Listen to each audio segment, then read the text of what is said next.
If you're an owner of a football club, then there's three things that put the absolute fear of God in you. The prospect of your manager wanting to sign Joey Barton, the idea of reducing ticket prices, and of course your club entering administration, the final resort for sides who are struggling so much to pay back debts that they have to put themselves into this situation. Administration is a club basically saying we're going to go down swinging, and accountants are employed to the club to handle every single aspect of the club's day-to-day life, apart from the coaching and tactics. Over the years, this has spelled the end for a multitude of sides. See also Bury FC, Rushden and Diamonds, and Rill FC, to name just a few. But not every club that goes into this nuclear option suffers the same fate as them. Welcome to Good Sport Reviews, and this is 10 football clubs that went into administration and survived. And if you don't want my channel to go into administration, then please click the subscribe button and let's try and reach 3,000 before the new year. Number 10, Bolton United. Bolton United nowadays are a mainstay in the Conference League, with their latest campaign ending in a 6th place finish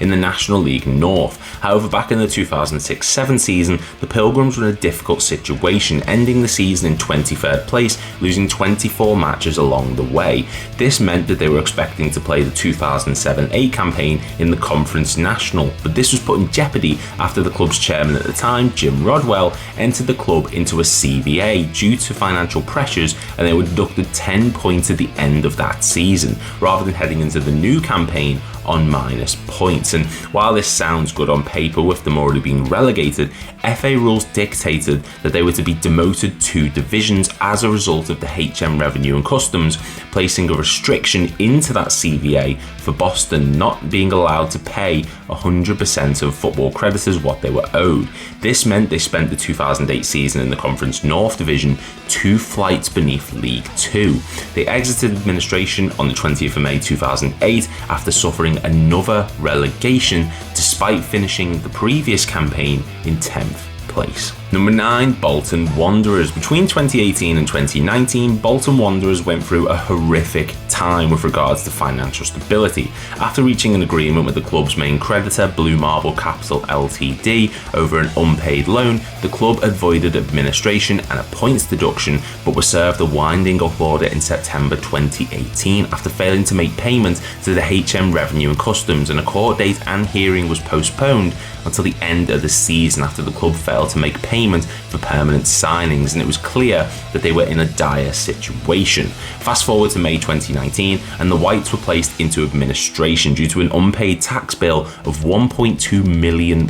which included a 12-point deduction for the 1920 season, and a statement was released by the players themselves saying that no one had been paid for weeks, the training ground had no drinking water, and pre-season friendlies were actually cancelled as a result. Several takeovers fell through, and the risk of liquidation was a real concern. That was until a sale to Football Ventures Limited was completed, and following several further point deductions, the club were able to secure emergency loan funds and are still active today, recently winning the 2023 EFL Trophy, and they're currently competing in the EFL League One. Number 8, Darlington FC. This entry is more of a story of poor ownership and planning at its worst. In 2002, Darlington FC made a move into their new stadium, the Reynolds Arena, named after the club chairman George Reynolds, in a relatively strong position after he paid off the club's debts following his takeover a few years earlier. However, the cost of the new stadium, which was partly financed by high loans and the unrealistic expectations of the club to fill the 25,000 capacity stadium,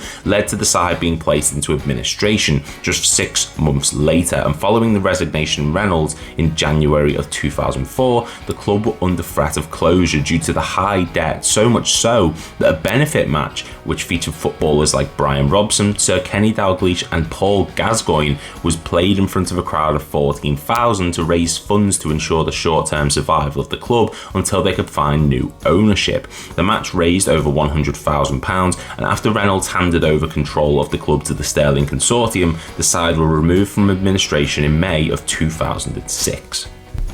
Number 7, Southampton. In July 2008, there were clear signs that Southampton were facing a difficult financial situation, with many members of the board resigning and Nigel Pearson not having his contract renewed due to the financial restraints around the club, despite keeping them in the Championship. The side were forced to sell and loan a multitude of players, and part of St Mary's were actually closed off to reduced costs during match days, and in April 2009 they were placed into administration with a 10-point penalty being imposed. They struggled after this to meet staff and player wages, and even asked several of them to work unpaid as a gesture of goodwill, and with them facing imminent bankruptcy, the club looked to sell to new ownership, which came in the form of Marcus Leibner, who was assisted by Italian businessman Nicola Cortesi, who helped get the club back to a stable position, with them exiting administration on the 8th of July 2009 and making their first major signing shortly after in the form of Ricky Lambert from Bristol Rovers. Number 6, Weymouth FC. On the 20th of June 2007, Mel Bush was confirmed as Weymouth FC's new owner, and this set in motion a roller coaster of chaos for the next few months,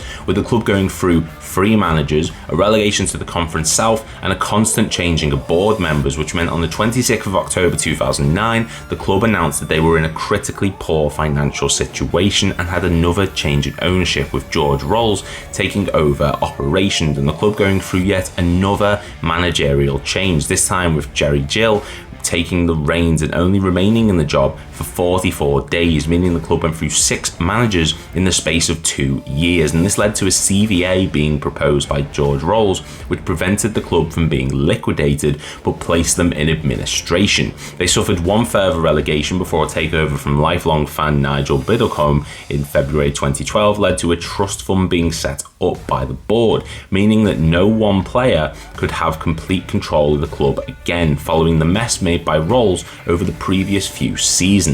This led to the side being removed from administration shortly after, and the club continued today in the National League South. Number 5, Portsmouth. In February 2010, Portsmouth became the first ever Premier League team to enter administration, and it came at a time when the club were going through one of the most successful periods in their history, with them reaching and winning the FA Cup final in 2008 and even competing in the UEFA Cup during the 2008-09 season, while boasting players like Peter Crouch, Jermaine Defoe and Sol Campbell. Despite all these positives, the club found themselves in a difficult situation when it was revealed that they had debts of up to £60 million, with them also going through 4 owners in the space of 1 season and no one looking likely to take over the side, especially when on the 1st of October 2009 they had to admit to not paying many of their players and staff, and they suffered a 9-point deduction for entering administration in March of 2010. They remained in this position after being relegated at the end of the 09-10 season and were even denied entry into the Europa League after reaching the FA Cup final because of it,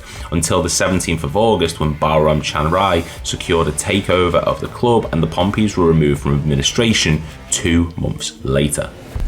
Number 4, Derby County. Derby County have gone through the ringer in the past few years, with them almost reaching the Premier League at the end of the 2018-19 season to being relegated to League One at the end of the 22-23 season just a few years later. This all stemmed from September 2021 when the Rams were put into administration following several years of the club spending beyond their means under the ownership of Mel Morris, who broke the side's transfer record 4 times in his first 3 years, but also went through 9 managers in 6 years, losing 2 playoff semi-finals and the previously mentioned 2019 final against Aston Villa. This all led to the club being in breach of financial fair play regulations, and on July 2021 the EFL placed a transfer ban on the club, and they ended up with a squad of just 9 contracted senior players, and in September of 2021 they entered administration and received 3 separate point deductions which added up to 24 in total, condemning them to League One, owing around £24 million. Eventually, following multiple takeover attempts,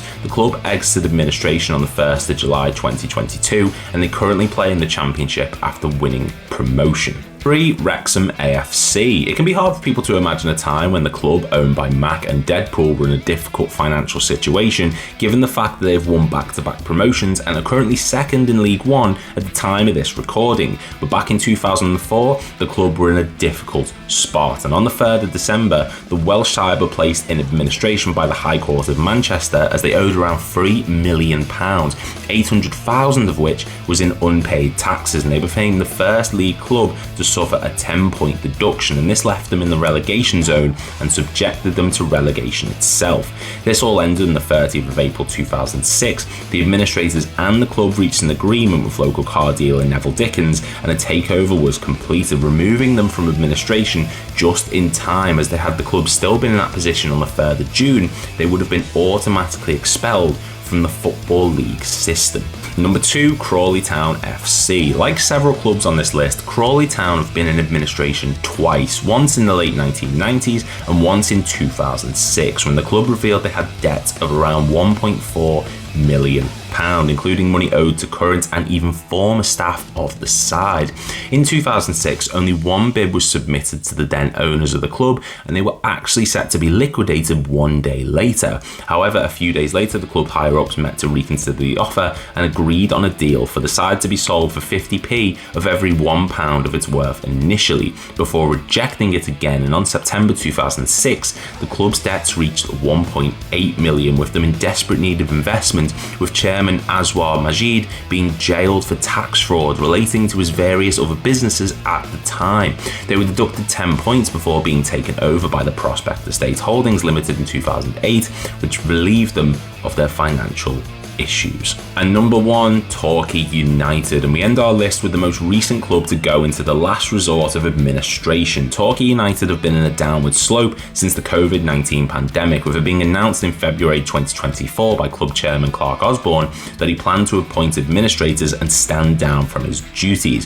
1 year earlier, the club's loans were around 5.28 million, and they entered administration on the 5th of April 2024 because of this, and they received a 10-point deduction, dropping from 12th to 17th place in the league table. They ended the 23-24 season 18th in the 6th tier, which was their lowest finish since 1927, and since then the club have had to appoint a consortium of local businessmen to take over the finances of the side, and have also acquired a football advisor in the form of Neil Warnock. Hopefully this is an example of a club surviving the nightmares of administration, and not a club who suffer the fate of many other sides that have gone through financial difficulties. And that's our list. If you are new around here, please make sure to click like and subscribe, and let me know in the comments down below any side that you think I should have mentioned on this list. Thank you very much for watching, guys. I will see you all in the next video.